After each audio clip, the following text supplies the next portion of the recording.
মানবজাতির চাঁদে বসতি গড়ে তোলার স্বপ্নটা কিন্তু শীঘ্রই পূরণ হতে পারে। চাঁদে মানুষের বসতি স্থাপন সম্ভব কিনা এই বিষয়ে যেসব বিজ্ঞানীরা গবেষণা করছেন তারা সফলতার প্রথম ধাপ অতিক্রম করেছেন। চাঁদের মাটিতে চারাগাছ জন্মেছে, আর তাই এটা স্পষ্ট যে চাঁদেও কৃষিকাজ সম্ভব।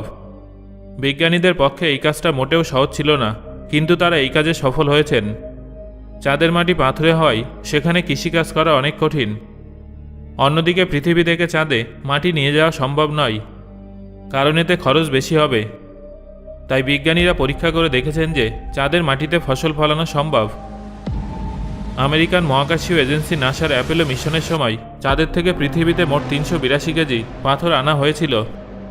কিন্তু প্রশ্নটা হলো, আমরা যতদূর জানি যে মানুষ ইতিমধ্যে চাঁদে বসতি গড়ে তোলার স্বপ্ন দেখে ফেলেছে, নিজেদের জন্য পোশাকের বন্দোবস্ত করে ফেলেছে, অর্থাৎ মহাকাশচারীদের পোশাক। তবে শুধুমাত্র খাবারের অভাব ছিল, অর্থাৎ বস্ত্র এবং বাসস্থান এই দুটো জোগাড় হয়ে গেলেও এবার শুধুমাত্র অন্ন জোগাড় করার দরকার ছিল, আর সেটাও নাসা পূরণ করে দিয়েছে। বন্ধুরা, আজকের এই ভিডিওতে আমি আপনাদের জানাবো যে কিভাবে নাসা অন্ন, বস্ত্র এবং বাসস্থানের এই চাহিদা পূরণ করছে। আজ থেকে প্রায় 50 বছর আগে মানুষ চাঁদের মাটিতে প্রথমবার পা রেখেছিল, কিন্তু আমরা কখনো সেখানে খুব বেশি দিন টিকতে পারিনি। যে কোনো জায়গায় টিকে থাকার জন্য 3টে বেসিক জিনিসের প্রয়োজন হয়: অন্ন, বস্ত্র এবং বাসস্থান। মহাকাশচারীদের স্যুটকে পোশাক হিসেবে ধরা যেতে পারে, থাকার জায়গা হিসেবে চাঁদের পৃষ্ঠে কোনো একটা ঘরও তৈরি করে নেওয়া যাবে। কিন্তু প্রশ্নটা হলো, খাবার কোন জায়গা থেকে জোগাড় করা হবে? এই প্রশ্নের উত্তর দেওয়া অনেক সময় সাপেক্ষ ব্যাপার, কিন্তু 2022 সালের মে মাসে এই ভাবনার দিকে একটা ছোট পদক্ষেপ বাড়িয়ে দেওয়া হয়েছিল। 2022 সালের 13ই মে প্রথমবার চাঁদের মাটিতে চারাগাছ জন্মেছিল। চাঁদে অন্ন জোগাড় করার কাহিনী যা 50 বছর আগে শুরু হয়েছিল, সেটা এতদূর আসলো কীভাবে? পরবর্তী সময়ে কত দূরে পৌঁছাবে, এই ঘটনার মূল্যই বা কতটুকু, এই সব কিছু এবার আমরা জেনে নেব। মহাকাশের বেশিরভাগ কাহিনীর মতোই এই কাহিনীটাও শুরু হয় স্পেস রেস থেকে। দ্বিতীয় বিশ্বযুদ্ধে পরাস্ত হওয়ার পর আমেরিকা এবং রাশিয়ার মধ্যে ঠান্ডা লড়াই শুরু হয়ে যায়। দুটো দেশ সব কিছুতে প্রতিযোগিতা করতে শুরু করে। যখন তারা পৃথিবীতে বোর হয়ে যায়, তখন তারা মহাকাশে প্রতিযোগিতা শুরু করে দেয়। পরিস্থিতি এমন পর্যায়ে এসে দাঁড়ায় যে কে আগে কী করলো সেটাই মুখ্য বিষয়ে দাঁড়ায়। রাশিয়া প্রথমবার একজন মহাকাশ যাত্রীকে মহাকাশে পাঠায়। আমেরিকা এই খবরে ক্ষুব্ধ হয়ে ওঠে। আমেরিকান সরকার চাঁদে মানুষ পাঠানোর পরিকল্পনা শুরু করে। 1969 সালে আমেরিকা তাদের টার্গেট পূরণ করে, অর্থাৎ 1969 থেকে 1972 সালের মধ্যে আমেরিকা মোট 12 জন মানুষকে চাঁদে পাঠিয়েছিল। রাশিয়া সেই সময় একজনকেও চাঁদে পাঠাতে পারেনি। এই 3 বছরে আমেরিকার মহাকাশচারীরা চাঁদ থেকে থলে ভর্তি করে জিনিস নিয়ে আসেন। চাঁদ থেকে মোট 382 কেজি পাথর, বালি, ধুলো ইত্যাদি পৃথিবীতে নিয়ে আসা হয়। চাঁদের ভেতর থেকে খোদাই করে নিয়ে আসা এই জিনিসগুলোকে লুনার রেগোলিথ বলে। ল্যাটিনে লুনার মানে হলো চাঁদ, আর রেগোলিথের অর্থ হলো কোনো গ্রহ বা উপগ্রহের বাইরের পৃষ্ঠতল। লুনার রেগোলিথের মানে হলো চাঁদের পৃষ্ঠের উপর থেকে খনন করে আনা সামগ্রী। সোজা ভাষায় বোঝানোর জন্য আমি এটাকে চাঁদের মাটি বলে উল্লেখ করছি। চাঁদে মহাকাশচারীদের পাঠানো এই প্রোগ্রামকে নাসা অ্যাপোলো মিশন নাম দেয়। অ্যাপোলো মিশনের মহাকাশচারীরা ভবিষ্যতের কথা অনেক আগে থেকেই ভেবে রেখেছিলেন।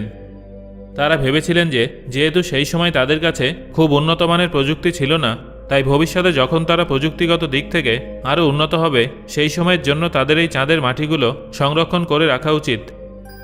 ভবিষ্যতে দুর্দান্ত টেকনোলজির সাহায্যে এগুলোকে অনেক সহজে বোঝা যাবে। 2022 সালে এটাই হয়। ইউনিভার্সিটি অফ ফ্লোরিডার কয়েকজন বিজ্ঞানী নাসার কাছে যায় এবং তারা বলেন যে অ্যাপোলো মিশনে চাঁদ থেকে যে মাটি আনা হয়েছিল তার মধ্যে থেকে 4 গ্রাম মাটি তাদের প্রয়োজন। নাসার কাছ থেকে 12 গ্রাম চাঁদের মাটি পাওয়ার পর ফ্লোরিডা ইউনিভার্সিটির বিজ্ঞানীরা নিজেদের কাজ শুরু করে দেন। তারা এটাই জানতে চেয়েছিলেন যে চাঁদের মাটিতে কি সত্যি উদ্ভিদ জন্মানো সম্ভব। কয়েক মাস গবেষণার পরে জানা যায় যে হ্যাঁ, এটা সম্ভব। এই এক্সপেরিমেন্টের জন্য একটা বিশেষ ধরনের গাছ ব্যবহার করা হয়েছিল, যার নাম ছিল আরবিডপসিস থালিয়ানা। আপনারা হয়তো এই গাছের সম্পর্কে আগে কখনো শোনেননি। এটা ব্রোকলি এবং ফুলকপির আত্মীয়। কিন্তু এই গাছটাকেই কেন নির্বাচন করা হলো? কারণ এটা এমন এক ধরনের গাছ যার সম্পর্কে অনেক গবেষণা করা হয়েছে। বিজ্ঞানীরা এই গাছটার সম্পর্কে ইতিমধ্যে অনেক কিছু জানেন। এর জেনেটিক কোডও রেকর্ড করা হয়েছে। তাই যে কোনো নতুন এক্সপেরিমেন্টের ক্ষেত্রে এই সব গাছের মধ্যে হওয়া পরিবর্তনকে আরও ভালোভাবে স্টাডি করা যেতে পারে। এই জন্য চাঁদের মাটিতে ফলানোর জন্য এই গাছটাকেই নির্বাচন করা হয়। এই এক্সপেরিমেন্টের জন্য অ্যাপোলো 11, 12 এবং অ্যাপোলো 17 মিশনের 1 গ্রাম চাঁদের মাটি নেওয়া হয়। এই 3টে মিশনেই চাঁদের ভিন্ন ভিন্ন এলাকায় অবতরণ করেছিল। এই 3টে এলাকার মাটি ভিন্ন রকম। 1 গ্রাম মাটিকে 3টে টিউবের মধ্যে জল এবং বীজের সাথে মিশিয়ে ভরে দেওয়া হয়। পুষ্টির জন্য সেগুলোর মধ্যে প্রতিদিন একটা নিউট্রিয়েন্ট সলিউশন দেওয়া হয়। এই 3টে টিউব ছাড়া অন্য বেশ কিছু জিনিসের মধ্যে সেই সময় এই বীজ রোপণ করা হয়েছিল, যেমন আগ্নেয়গিরির ছাই এবং পৃথিবীর কিছু দুর্গম এলাকা থেকে নেওয়া স্যাম্পেলের মধ্যেও এই বীজ রাখা হয়েছিল।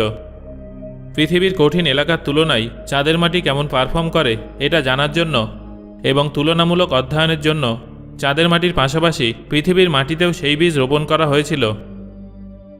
সব মিলে বিজ্ঞানীদের কাছে মোট 6টা স্যাম্পেল তৈরি হয়েছিল, যার মধ্যে 3টে চাঁদের মাটি ছিল এবং 3টে পৃথিবীর মাটি ছিল।